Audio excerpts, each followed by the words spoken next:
بەهۆی ئەوەی کە حکومەت سوتەمەنی دابین ناکا و ئەوشی کە دابینەکان نرخەکەی گرانە و لەم ناوچەی کوێستانیانە کە شوێنێکی وەکو پێنج ساڵی پار ساترین ناوچەی هەرێمی کوردستان بوو مەترسیی گەورە لەسەر دارستانە سروشتیەکانمان هەیە کە خەڵک پەنا ئاباتە بەر دارستانەکان و ئەیان بڕێ بۆ بەسی سوتەمەنی کەمەش هۆکارەکەی کەم تەرخەمی حکومەتە لە بەرەوەی هاوڵاتی سوتەمەنی بۆ دابین نەکراوە یاخود سوتەمەنی لە بازاڕان ئێمە دوو کارگەی غازمان هەیە پار لە وەرزی سارد و سەرمایە هیچیان غازیان نەبوو بەداخەوانێ بەشێکی زۆری پێنجوێنیان غاز بەکارهێن بۆ مەسەلەی خۆگەرمکردنەوە یعنی هاوڵاتی ئەگەر 3 بەرمیل نەوتی هەبێ و غاز لە بازاڕەکانە بە سعری حکومی بەردەست بێت ئەو کاتە هاوڵاتی توانین بڵین بڕی پێویست سوتەمەنی هەیە و هەروەها بە مقابل ئەوەش کارەبای پێنجوێن کەم نەکرێتەوە لەو بڕێکە هەیە بە بڕوای من حکومەت ئەوێ هیچ لە گیرفانی خۆی نەدا یعنی ئەم حکومەتە ئەوێ قازانجیش کا بەسەر میلەتەوە نەک لەوەی کە نایەوێ هیچ زیان لەبەرەوە ئەوێ لە بەرگی حکومەت یعنی لە گیرفانی حکومەت هیچ سەرف نەکا ئەو نەوتەی کە وەری ئەگرێ یعنی هیچی سەر ناکا ئێمە بڕواشمان بۆ قسەیە نییە کە بەرمیلێ نەوت بە 200-300 دینار کەوت بێت ئەو سعرێکی زۆر خەیاڵی و زۆرە لەبەرەوە یعنی حکومەت ئەگەر خۆی پاڵاوگە دابین بکا و پێداویستی دوای 30 ساڵ ناتوانێت ینی لە وڵاتێکا کە زۆرترین ڕێژەی سوتەمەنی هەیە کە یەکێکە لە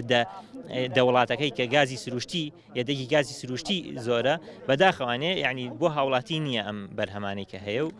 حکومەتیش زۆر بێباکە لە مەترسی دارستانەکان و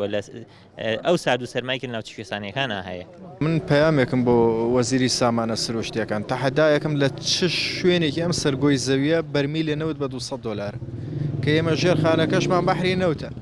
یعنی ئەم درۆ شاخدارانە چییە ئەیکەن بۆ ئەم خەڵکە ئێمە وەکو خەڵکی پێنجوێن ئەم نرخە ڕەت دەکەینەوە ئەمە دابشکردنی سوتەمەنی نیە ئەمە پێفرۆشتنی سوتەمەنی ئەمە پلانێ بوو پێش وەختە نەوتی سپیان گران کرد لەسەر خەڵک لە بازاڕی ڕەشە بۆ ئەوەی ئەم پلانیان سەرگرێکە ئاوا بە 130,000 بۆ نمونە قەزایکی وەکو پێنجێن بە 13500 دینار نەوت تەوزیعەکەن بەسەر ماڵانە ئەمانە فێڵکردنە لە خەڵک گینا شتێ نییە کە تۆ بڵێ حکومەت دڵی بە میلەتەکەیە سووتێ هاتووە نەوت تەوزیعەکە نەوەڵامە نەوت فرۆشتنەوەی بەم خەڵکەوە هیچ شتێکی تر نیە جگە لە بازرگانی هیچی تر نییە بۆ ئێمە وەکو خەڵکی پێنجوێن ڕەتمان کردوێتەوە بە هەموو شێوەیە بۆ واجبیشە لەسەر حکومەتی هەرێم واجبیشە لەسەر شانی سوتەمەنیمان بۆ بنێرە بەو نرخی کە ساڵی ساڵانە ئینەرد پارزستان لەم قەزای پێنجوێنەیە کە ئێستا من قسەی لە یەکەم پارزستان 130 سانتیم بەفرباری ینی هەر ماڵێک گەر بیەوێت سەرمای نەبێ تقریبا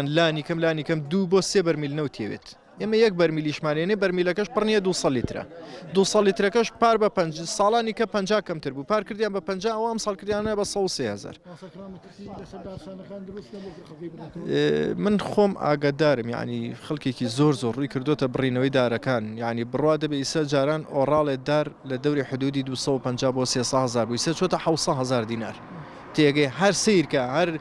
گرانبوونەکەی شیرینێکی دروست کرد لە بەرچاو خەڵکە کە خەڵک بچێت دار ببڕێت و بیفرۆشت بە بۆنەی نەبوونی سوتەمەنیەوە بە بڕی پێویست و بە نرخی گونجاو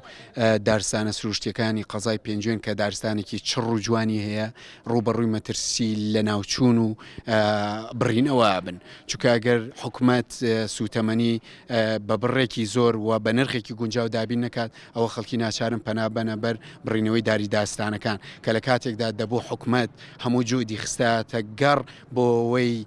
مازوار و بڕوارەکان نەبڕێنەوە و ئەم ژینگەیە بە دەستی خۆمان تێک نەدەین لە کاتێکدا ئێمە خاوەنی سەروەتی و سامانی نەوتین بەڵام لەم سەدەیەدا کە سەدەی 20ەکە خەڵک ناچار بێ بگەڕێتەوە بۆ بەکارهێنانی دار بە مەبەستی خۆگەرمکردنەوە باڤێڵ تاڵەبانی لە ماوەی ڕابردوودا پامێکی بڵاو کردەوە کە هەڵمەتێکی 1 ملیۆن نەمامی ڕاگەیاند و بەنیاز 1 ملیۆن نەمام ڕابگەێنێ بۆیە من بە باڤێڵ تاڵەبانی ئەڵم لێرەوە قوربان 1 ملیۆن نەمامان ناوێت وەرە پارێزگاری لەو ملیۆنان دارە بکە کە بەهۆی نەبوونی سوتەمەنیەوە خەریکە لە بین ئەچێ و خەڵک بە ناچاری ئەی بڕێتەوە یعنی پێویستە ئەو کە لێپرسراوی زۆنی سەوزە بە فعلی بێتە سەرخەت و